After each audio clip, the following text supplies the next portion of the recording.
आज हम Polish slasher film Nobody Sleeps in the Woods Tonight को कवर करने जा रहे हैं। आगे स्पॉयलर्स। एक डाकिया अपनी बाइक को एक घर पर पहुंचने के लिए सड़क से नीचे उतारता है। घर के अंदर एक महिला है। वो तेज संगीत के साथ टब में खूनी कपड़े धो रही है। घर में दीवार पर टंगी जुड़वा लड़कों की तस्वीर नजर आती है। डाकिया दरवाजे पर दस्तक देता है। संगीत दस्तक की आवाज को शांत करता है और महिला इसे नहीं सुन पा रही है। कई बार दस्तक दी लेकिन कोई नहीं उत्तर देता है। वह कुछ अजीब आवाजें सुनता है और वह घर के आसपास देखता है। घर के पीछे एक छोटी लकड़ी द्वारा बनाया गया तहखाने का एक मार्ग ढूंढता है। डाकिया जबरदस्ती दरवाजा खींचता है। दरवाजा खुला। वह सोचता है अजीब कराहने की आवाज के कारण वहाँ कोई वहाँ फंस गया या बंधक बना लिया हो सकता है। तहखाने के अंदर से वह आवाजें सुन सकता है। वह फिर अपने हाथ नीचे तक पहुंचाता है। तहखाने में अंधेरा था। तहखाने से किसी के कराहने की आवाजें सुनाई देती रहती हैं। वहां से डाकिया कुछ मदद पाने के लिए मुड़ता है लेकिन इसके बजाय उसे एक अदृश्य प्राणी द्वारा नीचे खींच लिया जाता है। 30 साल बाद पूरी तरह से किशोरों से भरी हुई बस पोलिश जंगल से घने पेड़ों से ड्राइव करते गुजरती है। एड्रेनालाइन कार्यालय की ओर ट्रैकिंग कैंप की ओर बस जाती है। यह शिविर एक ऐसी जगह है जहां किशोर अपने इलेक्ट्रॉनिक उपकरणों के आदी हैं। उनको दूर कुछ समय बिताने के लिए लाया जाता है। शिविर में पहुंचने के बाद बच्चे बस से बाहर निकलना शुरू करते हैं और अपने सेलफोन को शिविर में प्रशिक्षक को सौंपते हैं। सभी किशोर फिर एक जगह पर इकट्ठा हुए हैं और एक आदमी उन्हें संबोधित करने के लिए आता है। ये आदमी उन्हें बताता है कि वे इंटरनेट की दुनिया से बाहर निकलने में सक्षम हैं। कुछ दिनों वे प्रकृति की सुंदरता और अन्य किशोरों का साथ का आनंद लें। वह बताता है कि वे छावनी में अपने दिनों को एक सजा की तरह न ले लेकिन एक छुट्टी जहां किशोरों के पास नए रोमांच होंगे। किशोरों को संख्या के माध्यम से समूह में रखा जाता है। नंबर सिस्टम दिए जाते हैं। प्रत्येक समूह की जिम्मेदारी मुख्य नायक पर है। काउंसलर रिजा के साथ 3 दिन के लिए 3 अन्य किशोरों के साथ रखा है जुलेक, डेनियल, अनिलिया और बार्टेक। पुराना घर प्राणी के साथ तब दिखाया जाता है। वह स्त्री जो अब बूढ़ी हो चुकी है फिर से तहखाने का दरवाजा खुलती है और एक मरे हुए हिरन को घसीटती है। तहखाने में उसे फेंकने की कोशिश करते हुए पैर फिसल जाता है और वह अंदर गिर जाती है। वह प्राणी उसे मारता है और हाथ उसकी चाबी लेता है। वह जंजीर अनलॉक करता है। इन सभी वर्षों के बाद पहली बार मुक्त हो रहा है। भारी पैर तहखाने की सीढ़ियां चढ़ते हुए दिखाई देते हैं। किशोर अपनी ट्रैकिंग यात्रा शुरू करते हैं। बार्टेक चलते समय उनके सलाहकार डेनियल के साथ खिलवाड़ करना शुरू करता है जो तब उसे पगडंडी पर एक छोटी सी बूंद से धक्का देता है जिससे उसके पैर में घाव हो गया। ईसा ने उसके पैर पर पट्टी बांध दी और वे यात्रा के दौरान आगे चलना जारी रखते हैं। जुलेक अपने मूत्राशय को खाली करने के लिए रुकता है और एक मरे हुए सड़ते हुए हिरन के सामने आता है। जब वह सभी को बुलाता है, इसहाक नोटिस करता है कि हिरन एक शिकारी द्वारा नहीं मारा गया था लेकिन कुछ विशाल प्राणी द्वारा मारा है। वे एक झील के किनारे रात बिताने रुके और शिविर लगाई। वे जब चर्चा कर रहे हैं आसपास की झाड़ियों से कुछ आवाज सुनते हैं। इजा जांच करने और खोजने के लिए जाता है और वहां एक लोमड़ी का बच्चा है। तब सबको उनके डेरे में सोने के लिए भेज दिया गया। उनमें से ज्यादातर के सो जाने के बाद डेनियल अपने डेरे से सिगरेट पीने के लिए बाहर चुपके से झील के किनारे और चला जाता है। उसके तुरंत बाद नीला उसका पीछा करती है और वे झील के पास बैठ जाते हैं और एक साथ बातें करते हैं और धूम्रपान करते हैं। उसके सोने के बाद डेनियल वापस डेरे में चला जाता है। डेनियल शिविर में अपने सेल का उपयोग कर रहा है जो मोबाइल जिसमें वह छुपाने में कामयाब रहा। वह फोन में अनजान है। तब एक विशाल आदमी उसके पास आता है और उसे अपने स्लीपिंग बैग में घसीटते हुए ले जाता है। डेनियल बाहर निकलने के लिए संघर्ष करता है। विशाल आदमी उसे बार बार एक पेड़ के खिलाफ तोड़ देता है और उसे मार डालता है। भोर में ईसा जुलेक को दूसरों को जगाने के लिए कहती है। जूलिया उसकी पुष्टि करता है कि डेनियल उसके टेंट में नहीं है। ईसा ने डेनियल को देखने वाले सभी लोगों से पूछा जिस पर अनिलिया उसे बताती है कि वह झील के किनारे उससे बात करने गई थी। जुलेक समूह को इसके बारे में चेतावनी देता है। वे जोर देते हैं वह एक समूह के रूप में एक साथ रहें। आइजा उन्हें बताता है कि समूहों में विभाजित करें। जॉयसा और जुलेक डेनियल को देखने के लिए जंगल में निकल जाते हैं जबकि बार्टेक और अनिलिया कैंपसाइट पर रहते हैं। अगर डेनियल जंगल में घूमते हुए वापस आता है, जॉयजा और जुलेक को विशाल आदमी का घर दिखता है।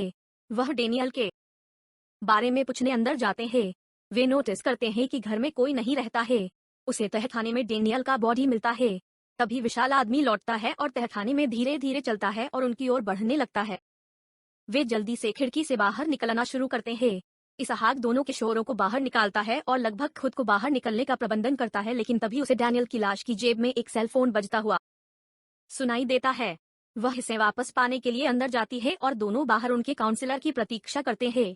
तभी काउंसलर का काटा हुआ सिर उनके पांव के पास फेंका जाता है। वे दोनों अपने कैंपसाइट पर वापस भागते हैं। अमेलिया और बार्ट एक बैठे समस्याओं के बारे में बात कर रहे हैं। बातचीत के दौरान बार्ट एक एनेलिया को देखता है कि विशाल आदमी ने अमेलिया के गले में लंबा रोज घोंप दिया है। भयभीत बार्ट एक भाग जाता है और जंगल में एक चर्च के सामने आता है, अंदर भागता है। जुलेक और जॉयसा एक घर ढूंढते हैं और उसमें प्रवेश करते हैं। उनका स्वागत एक बूढ़े आदमी द्वारा किया जाता है जो उन्हें घर में लेता है और पूछता है। बार्ट एक चर्च के पादरी को त्रासदी समझाता है और उनसे मदद के लिए पूछता है। पादरी उसे बताता है क्षेत्र में कोई नेटवर्क नहीं है और तूफान के कारण लैंडलाइन तार कट गए हैं। बार्ट एक रोने लगता है और पादरी उसे सांत्वना देने की कोशिश करता है। फिर चर्च का टेलीफोन की रिंग बजती है और बार्ट एक को एहसास होता है पादरी ने झूठ बोला था। वह उलझन में देखता है। पादरी ने उसे सिर पर मारा और उसे बेहोश कर दिया। बार्ट एक बाद में जागता है। वह खुद को चर्च में कुर्सी से बंधा हुआ पाता है। पादरी सामने बैठा है और अपमान करने लगता है। बार्ट एक को कह रहा है कि वे लापरवाह हैं। पादरी को बाहर से आवाज आती है और वह जांच के लिए बाहर जाता है। पादरी को बाहर एक विशाल दैत्य का सामना करना पड़ता है जो उसे बहुत ही क्रूर तरीके से मारता है। विशाल आदमी फिर चर्च में प्रवेश करता है और बार्ट एक के लिए दिखता है जो खुद को खोलने में कामयाब रहता है और छिप जाता है। बूढ़े आदमी के घर पर बूढ़ा आदमी किशोरों को दिग्गजों की कहानी बताता है। वे जुड़वा थे। वह उसे बताता है कि वे अपनी माँ के साथ खुशी से रहते थे। एक भीषण दोपहर को वे आसमान से विस्फोट से कुछ गिरता देखते हैं। जुड़वा तलाशने के लिए दौड़े। उन्होंने एक अजीब तरह का चट्टान पाया और उसे अपने साथ घर वापस ले गए जहाँ उन्होंने इसे अपने बेड की नीचे छिपा दिया। रात के दौरान चट्टान से बिस्तर पर काला तरल पदार्थ निकला जिससे वे दोनों घायल हो गए। जुड़वा बच्चों के शरीर राक्षसों की तरह बनने लगते हैं। सुबह उनकी माँ जाग गई। उसे देखकर डर लगता है। बेसमेंट में दोनों बेटे अपने कुत्ते को खा रहे हैं। फिर उसने उन्हें तहखाने में बंद कर दिए और उनके लिए जंगल से कच्चे जानवर लाने लगी। जब बूढ़ा आदमी कहता है कि माँ ने जीवन भर दोनों की अच्छी देखभाल की लेकिन उसके मृत्यु के बाद वे दैत्य तहखाने से बच निकले, अब जंगल में घूमते हैं। बूढ़ा आदमी बताता है वे उसके साथ रह सकते हैं। उनके घर में वे सुरक्षित रहेंगे लेकिन वे मदद लेने के लिए बाहर जाना चुने तो वे स्वतंत्र हैं। हालांकि जंगल में घूमना खतरनाक होगा। दिग्गज वहां से बाहर हैं और यह उन्हें ले जाएगा। कम से कम 2 दिन निकटतम गांव तक पहुंचने के लिए लगेंगे। जोइजा आदमी को बताता है कि वे प्रतीक्षा नहीं कर सकते जबकि दूसरों को मिलना है। जंगल में मारे गए और तलाश करने दुलेक के साथ मदद करने वे वापस जाने का फैसला करते हैं। विशाल आदमी के तहखाने में मदद के लिए डेनियल का फोन प्राप्त करने के लिए जुलेक कोशिश करता है। कुछ शोर के साथ हत्यारे को विचलित करता है और जोइसिया तहखाने में घुस जाती है और डेनियल के फोन की तलाश में है लेकिन विशाल आदमी उसे ढूंढता है और गले से पकड़ लेता है। जुलेक उसके पीछे से आता है और वीरतापूर्वक विशाल आदमी को छुरा घोंपता है। वह बेहोश जोइजा को नीचे गिराता है और उसे मारता है। जुलेक की जीभ काटता है। जोइजा बाद में उठती है। तब जुलेक वहां लेटा हुआ है जबकि जंजीर से बंधा हुआ है।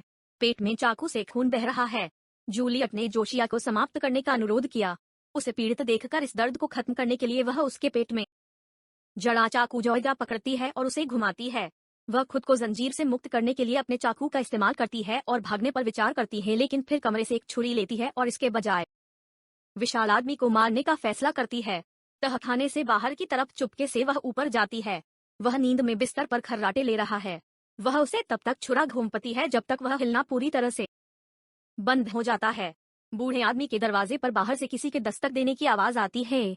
वह अपनी शॉटगन उठाता है और सोचता है कि विशाल आदमी उसे ढूंढता हुआ आया होगा। बूढ़े आदमी का लक्ष्य उसका दरवाजे पर है और वह से गोली मारता है। कोई उसके घर में घुसता है। उसने एक मासूम किशोर बार्ट एक को गोली मार दी थी। एक पुलिसकर्मी एक वेश्या छोड़ देता है। जॉयसा ने उसका संपर्क किया है। जॉयसा की परेशानी को देखते हुए वह उसकी मदद करने उसे अपनी पुलिस वैन के अंदर लेता है। पुलिस वाहन चलाते समय किसी से टकरा जाता है। कौन टकरा गया है यह देखने के लिए वह कार से उतरता है। जोइजा द्वारा नोटिस किया गया कि यह विशाल जुड़वा में से एक है और चिल्लाती है और पुलिस को वापस बुलाती है। जोइजा की चेतावनी सुनने में पुलिस सक्षम नहीं होता है। विशाल आदमी के पास चलना जारी रखता है जो सड़क के बीच में मृत पड़ा हुआ खेल रहा है। जब अधिकारी खतरनाक रूप से उसके करीब जाता है विशाल आदमी सड़क पर खड़ा हो जाता है। अधिकारी कोशिश करता है लेकिन अपनी पिस्तौल खींचने में विफल रहता है। जायंट की कुल्हाड़ी से वह आधे में विभाजित किया जाता है। जॉइजा जो बाहर नहीं निकल पा रही थी पुलिस वैन के पीछे खिड़की को तोड़ने के बाद निकलती है।